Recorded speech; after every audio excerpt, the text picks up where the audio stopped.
सुप्रभात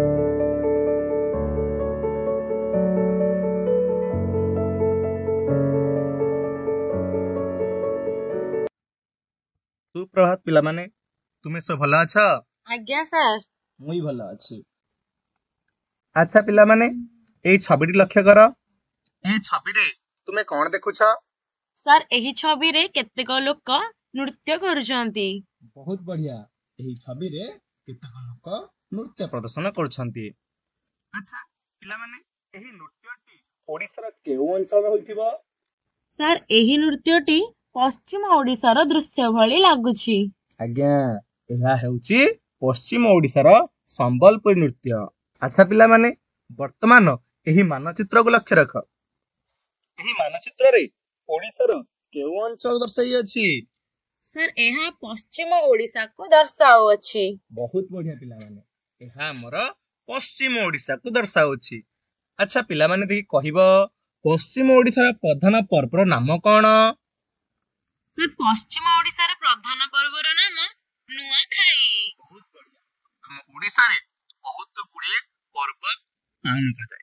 ता मध्यरु नुआखाई हेउची अन्यतम। ते पिला माने आजि आमे एही नुआखाई प्रबंधर द्वितीय अनुच्छेद ठारू पढ़िबा आरंभ करिबा। नुआखाई बा नवान्न भक्षण उपलक्षे कि धनी कि दरिद्र समस्ते घरर सजासजी कामरे लागि पड़ती।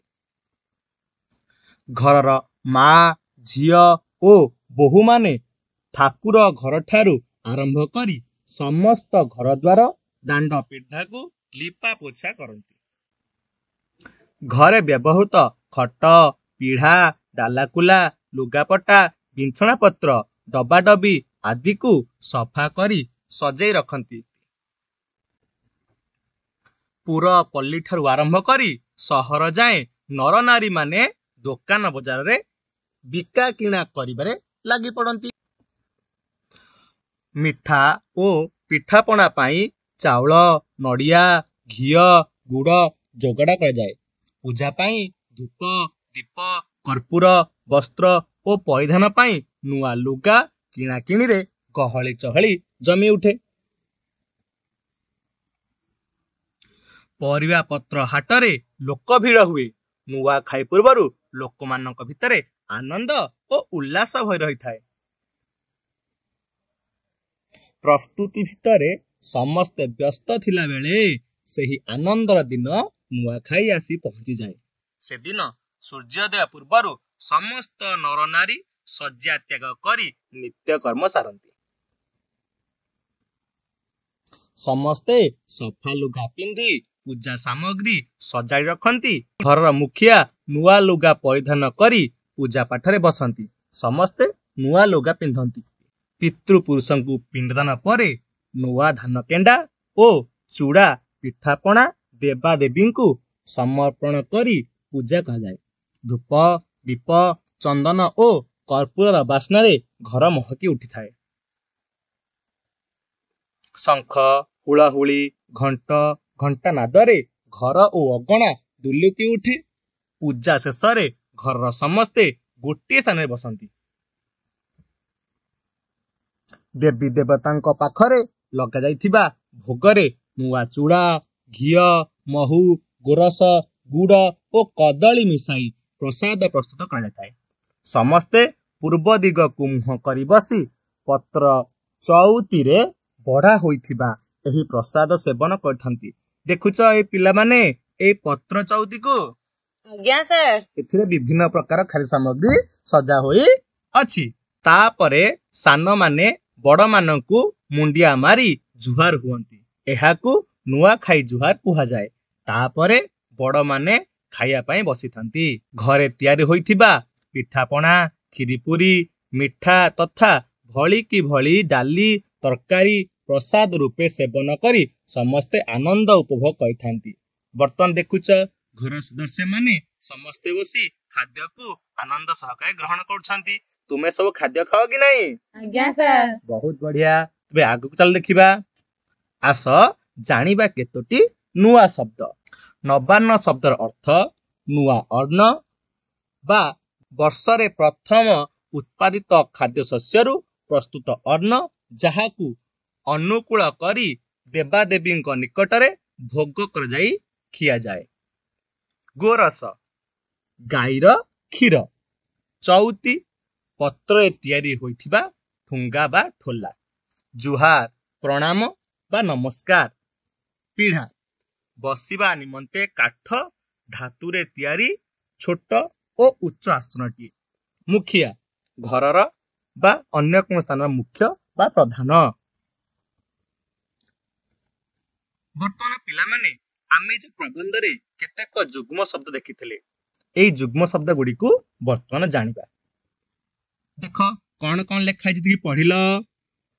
ସାର୍ ଡାଲା କୁଲା, ଲୁଗାପଟା, ବିଛଣା ପତ୍ର, ଡବାଡବି, ପୁରପଲ୍ଲୀ, ନରନାରୀ, ପିଠାପଣା, ପରିବାପତ୍ର, ପୂଜା ପାଠ, କ୍ଷୀରିପୁରୀ, ଦେବଦେବୀ। କିଣାକିଣି। ବହୁତ ବଢିଆ ପିଲାମାନେ, ତୁମେ ତ ବହୁତ ଭଲ କହିଲ। ତେବେ ତୁମେ ଜାଣିଲ ସବୁ ଯୁଗ୍ମ ଶବ୍ଦ ଗୁଡିକ। ଏହି ପ୍ରଶ୍ନ ଗୁଡିକ ଲକ୍ଷ୍ୟ ରଖ। ପ୍ରଥମ ପ୍ରଶ୍ନ, ଏହି ପର୍ବ ପାଳନ ପୂର୍ବରୁ ଲୋକମାନେ କିପରି ନିଜକୁ ପ୍ରସ୍ତୁତ କରିଥାନ୍ତି? ସାର୍ ଏହି ପର୍ବ ପାଳନ ପୂର୍ବରୁ ଲୋକମାନେ ଘର ସଜାସଜି କାମରେ ଲାଗି ପଡନ୍ତି। ଘର ଦ୍ୱାର ଲିପାପୋଛା, ଘରେ ବ୍ୟବହୃତ ସାମଗ୍ରୀକୁ ସଫା ଏବଂ ଦୋକାନ ବଜାରରୁ ପୂଜା ସାମଗ୍ରୀ କିଣାକିଣି ଇତ୍ୟାଦିରେ ନିଜକୁ ପ୍ରସ୍ତୁତ କରନ୍ତି। ବହୁତ ବଢିଆ, ବହୁତ ଭଲ କହିଲ। ଦେଖ ଏହି ପର୍ବରେ ପାଳନ ପୂର୍ବରୁ ଲୋକମାନେ ଘରର ସାଜସଜ୍ଜା କାମରେ ଲାଗି ପଡନ୍ତି। ଘର ଦ୍ୱାର ଲିପାପୋଛା, ଘରେ ବ୍ୟବହୃତ ସାମଗ୍ରୀ ଗୁଡିକୁ ସଫା ଏବଂ ଦୋକାନ ବଜାରରୁ ପୂଜା ସାମଗ୍ରୀ କିଣାକିଣି ଇତ୍ୟାଦି ନିଜକୁ ପ୍ରସ୍ତୁତ କରିଥାନ୍ତି। ପିଲାମାନେ ନୂଆଖାଇ ଜୁହାର କିଏ କାହାକୁ କୁହନ୍ତି? ନୂଆଖାଇ ଜୁହାର ସାନମାନେ ବଡମାନଙ୍କୁ କରନ୍ତି। ହଁ, ନୂଆଖାଇ ଜୁହାର ସାନମାନେ ବଡମାନଙ୍କୁ କରନ୍ତି। ତୁମେ ବଡମାନଙ୍କୁ ପ୍ରଣାମ ବା ନମସ୍କାର ବା ଜୁହାର କର କି? ଆଜ୍ଞା ସାର୍। ବହୁତ ବଢିଆ ପିଲାମାନେ। ଆଚ୍ଛା ପିଲାମାନେ, ଏଇ ପାତ୍ର ଦୁଇଟିରେ କେତେକ ବିପରୀତ ଶବ୍ଦ ଗୁଡିକ ଅଛି। ତୁମେ ଜାଣିଛ କେତେକ ବିପରୀତ ଶବ୍ଦ। ବର୍ତ୍ତମାନ ଏଗୁଡିକ ଆମେ ଏକାଠି କରିବା, ଠିକ ଅଛି? ଆଜ୍ଞା ସାର୍। ଆଚ୍ଛା ଦେଖି ପିଲେ କହିଲ, ଧନୀର କଣ ହେବ? ସାର୍ ଦରିଦ୍ର। ହଁ, ଧନୀର ଦରିଦ୍ର। ସେପରି ଝିଅର? ସାର୍ ପୁଅ। ଠିକ ଅଛି, ଝିଅର ପୁଅ। ନୂଆର? ସାର୍ ପୁରୁଣା। ବହୁତ ବଢିଆ, ନୂଆ ପୁରୁଣା। ସେପରି ଆନନ୍ଦ? ସାର୍ ବିଷାଦ। ବିଷାଦ। ବହୁତ ବଢିଆ, ବିଷାଦ। ଆନନ୍ଦର ହେଉଛି ବିଷାଦ। ସେପରି ବଡ? ସାର୍ ସାନ। ସାନ, ବଡର ସାନ। ସେପରି ଆରମ୍ଭ? ସାର୍ ଶେଷ। ବହୁତ ବଢିଆ, ଆରମ୍ଭର ହେଉଛି ଶେଷ। ଏଗୁଡିକ ହଉଛନ୍ତି ବିପରୀତ ଶବ୍ଦ, ଠିକ ଅଛି? ଆଜ୍ଞା ସାର୍। ବର୍ତ୍ତମାନ ପାଇଁ ଲକ୍ଷ୍ୟ ରଖ, ଠିକ ଅର୍ଥ ସ୍ଥାନରେ ଗୋଲ ବୁଲେଇବ, ଠିକ ଅଛି? ଆଜ୍ଞା ସାର୍। ବାମ ପାର୍ଶ୍ୱରେ କେତେକ ଶବ୍ଦ ଲେଖା ହୋଇଅଛି, ତାର ଅର୍ଥ ଅଛି। ସେ ଅର୍ଥ ଗୁଡିକୁ ଆମେ ଗୋଲ ବୁଲାଇବା। ପ୍ରଥମେ ଏହି ବାମ ପଟେ ଥିବା ପରିଧାନ, ଡାହାଣ ପାର୍ଶ୍ୱରେ ତାର କିଛି ଅର୍ଥ ଅଛି, ଯେପରି ପିନ୍ଧିବା, ପ୍ରଗତି, ପ୍ରଥା। ଉଲ୍ଲାସ କ୍ରୋଧ, ଦୁଃଖ, ଆନନ୍ଦପୂର୍ଣ୍ଣ। ସମପ୍ରଣ ଅଛି ଧାର୍ମିକ, ଭିଡ଼ିଦବା, ଗୋଷ୍ଠୀ। ଗୋରସରେ ଅଛି କ୍ଷୀର, ମହୁ, ରାଗରୁଷା। ହାଟରେ ଅଛି ପୁରପଲ୍ଲୀ, ବଜାର, ଘରଦ୍ୱାର। ବର୍ତ୍ତମାନ ପିଲାମାନେ କହିଲ, ପରିଧାନ ଠିକ ଅର୍ଥ କେଉଁଠି? ସାର୍ ପିନ୍ଧିବା। ବହୁତ ବଢିଆ, ପରିଧାନ ଅର୍ଥ ହେଉଛି ପିନ୍ଧିବା। ସେପରି ଉଲ୍ଲାସର? ସାର୍ ଆନନ୍ଦପୂର୍ଣ୍ଣ। ହଁ, ଉଲ୍ଲାସର ହେଉଛି ଆନନ୍ଦପୂର୍ଣ୍ଣ। ସେପରି ସମର୍ପଣ କଣ ହବ? ସାର୍ ଭେଟି ଦେବା। ସମର୍ପଣ ଅର୍ଥ ହେଉଛି ଭେଟି ଦବା। ସେପରି ଗୋରସ? ସାର୍ କ୍ଷୀର। ହଁ। ସେପରି ହାଟ? ସାର୍ ବଜାର। ହଁ। ପିଲାମାନେ, ମୁଁ ଆଶା କରେ ତୁମମାନଙ୍କୁ ଏହି କାଳାଂଶଟି ଭଲ ଲାଗିଥିବ। ଆମେ ପରବର୍ତ୍ତୀ କାଳାଂଶରେ କିଛି ଅନ୍ୟ ପାଠକୁ ନେଇ ଆଲୋଚନା କରିବା। ରହୁଛି, ଧନ୍ୟବାଦ।